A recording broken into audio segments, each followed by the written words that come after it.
All right, so we've got a little bit of a problem here. This little hole right here is going to cost us about $6,000 to fix. Historically, homeownership has been a symbol of the American dream. If you had a good job, 2.5 kids, and a white picket fence, you were considered successful. The home has represented financial stability, physical security, and upward mobility. Many of us want a home that we can call our own, even if it's just to tell our landlords to f off. I can give you half. But it's not so easy anymore. In recent decades, the rising cost of homes has outpaced inflation and median household income. Moody's Analytics says more than half of America's largest regional markets are significantly overvalued by 25% or more. As a result, homeownership rates have trended downwards, specifically among younger Americans who are already crippled with student debt. Despite these challenges, homeownership continues to be a goal for many. But when you really do the math, things might not add up. This video is brought to you by Squarespace. More on them in a minute. After renting for over a decade, Nat and I decided to buy our first house. So we searched, found, lost, tried again, and eventually purchased the home of our dreams. But 3 months after moving in, and we're starting to face the reality of what it means to be homeowners. And it's not all it's cracked up to be. We've run into so many unexpected costs, headaches, and dramas in moving into our first house that it's forced us to ask the question, did we make a big mistake?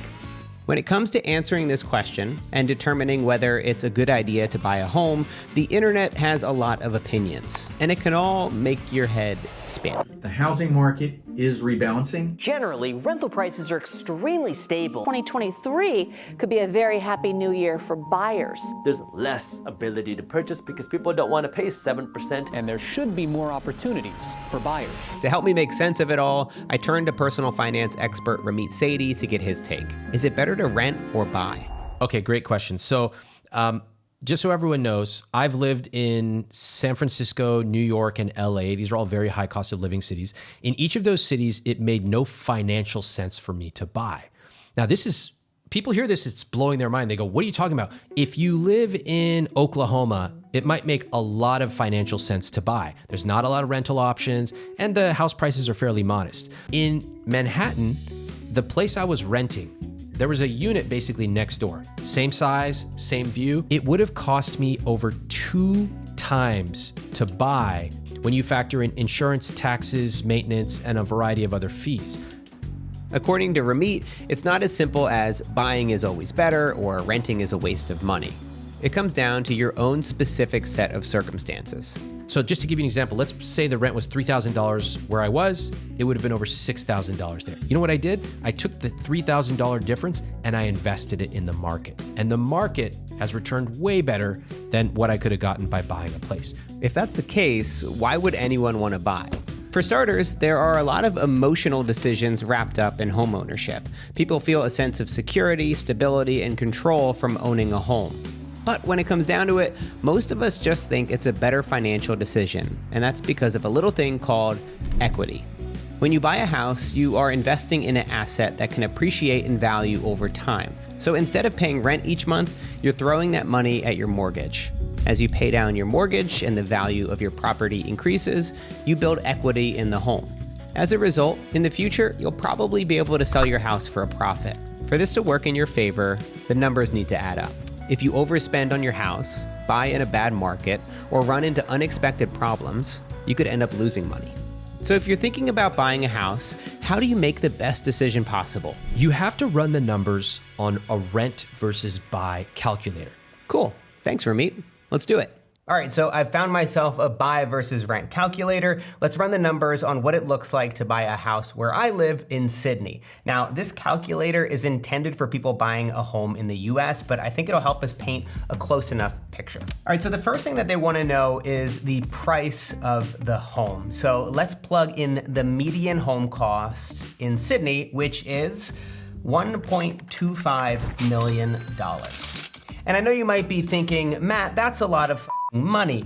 And you'd be right. That's exactly why young people aren't buying houses, especially not in major cities. And now the calculator asks some pretty obvious questions. How long do you plan to live here? What's your mortgage rate? What's your down payment? What's the length of your mortgage? Now we need to rub our crystal ball to predict our likely investment returns. And the best way to do this is to look at the historical trends over the past 30 to 50 years. These are some of the most important factors to consider when buying a home.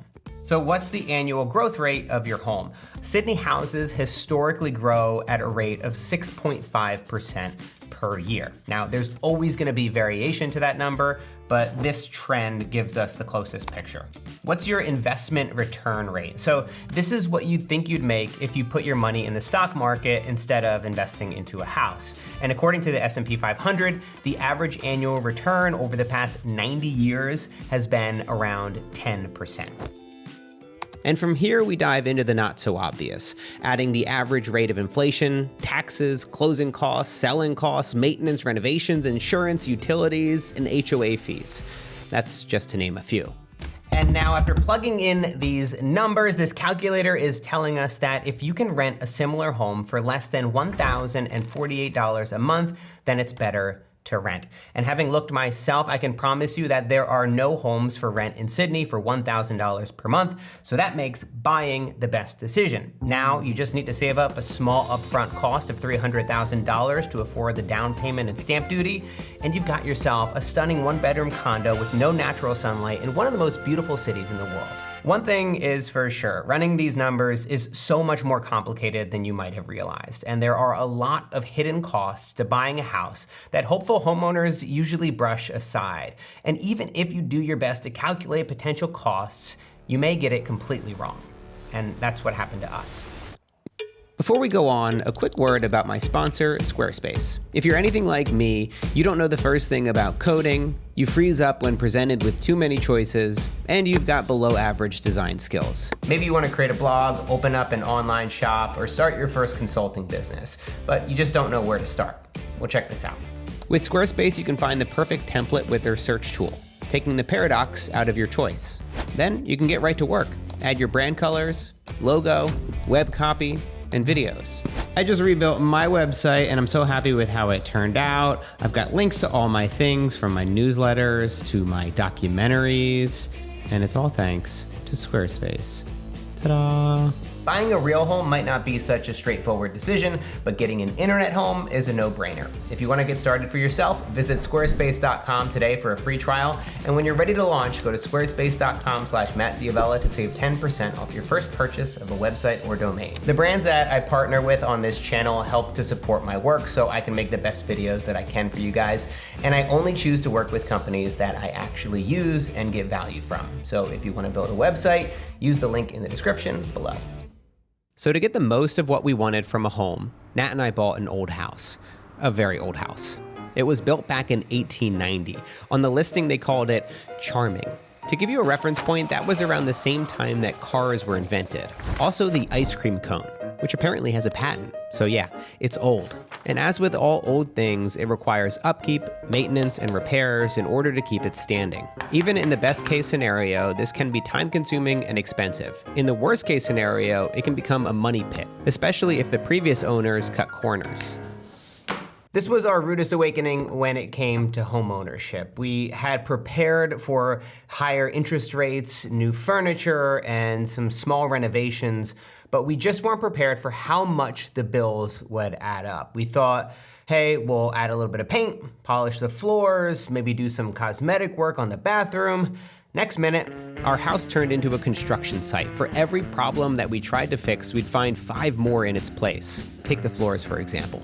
So these floors are beautiful. We really love the way that they turned out, but they cost 15 times what we budgeted for. That's a lot of dough. When we bought the house, the entire first floor and most of the second floor were covered in carpet. So we thought, no sweat, let's remove the carpet and reveal the beautiful hardwood floors underneath. Because surely there are beautiful, pristine hardwood floors underneath, right? Incorrect. What you find under the carpet is a complete mess. And the floor is quite dramatically sloped to one side. No worries though, let's pull up that subfloor and redo it. Easy fix, right? Incorrect again. What you find under the subfloors is that the bearers and joists are installed poorly and they are rotting from termite damage. You also learn what a bearer and joist is, which is cool. They're basically the thing that separates your floor from the ground. Unfortunately, the floors weren't done betraying us yet. Yeah. So this little hole leads directly down into our subfloor, so whenever it rains, it floods the bottom of our house. With no drainage system here, there's really nothing we can do to stop it. This wouldn't have been a crazy fix, but when they looked at our connected storm drain, they found tree roots had broken through and filled half the pipe. So you fix everything from scratch, doing it right this time, and in the process discover why the previous homeowners cut so many corners. Doing it the right way is expensive as hell. When you factor in everything, a $2,800 job just turned into a $50,000 job. These are just some of the expenses that we faced within the first 3 months of owning our home. And while these costs might be extreme because our house is 130 years old, most homeowners fail to accurately account for all the additional costs that add up. And if this is starting to give you pause as to whether or not you should buy a home, it should. But it doesn't mean that you should rule it out completely. My message is not you should only rent. That's not my message. My message is for the biggest purchase of your life, you better run the numbers. You should decide if renting versus buying makes sense. You should decide on when you would buy and can you afford it. And you should have certain parameters like your housing cost should be less than 28% of your gross, ideally. These are things you need to know before you go out and make the biggest purchase of your life. All of this means that you can't and shouldn't make homeownership a purely emotional decision, which, let's be honest, can definitely happen as you're touring homes, scrolling Zillow, and falling in love with houses that are just outside of your price range. It's easy to keep compromising financially as you get caught up in the dreams of what your future might look like in any of these homes. But to make sure that you're making the best decision for your future, you need to be realistic with how much it's actually going to cost. After running the numbers for ourselves, Nat and I found out that it in fact does make financial sense for us to buy as opposed to rent, which is great because that would have been really awkward if we invested all that money into a house and realized that the numbers that we initially calculated were off because we didn't do a thorough enough job. Now, we might have underestimated how much it would cost to fix our house and also how stressful it would be in the process, but we still don't regret the decision since we didn't sink our entire life savings into this purchase, and since we had plenty of money saved up to cover all of the additional renovations and repairs that we didn't foresee, we weren't really financially stretched through this process, which means that we can really lean into all the joy and excitement that comes with owning our first home, as soon as we get that drainage fixed. Subscribe for more and click the little bell to get notified about my next video.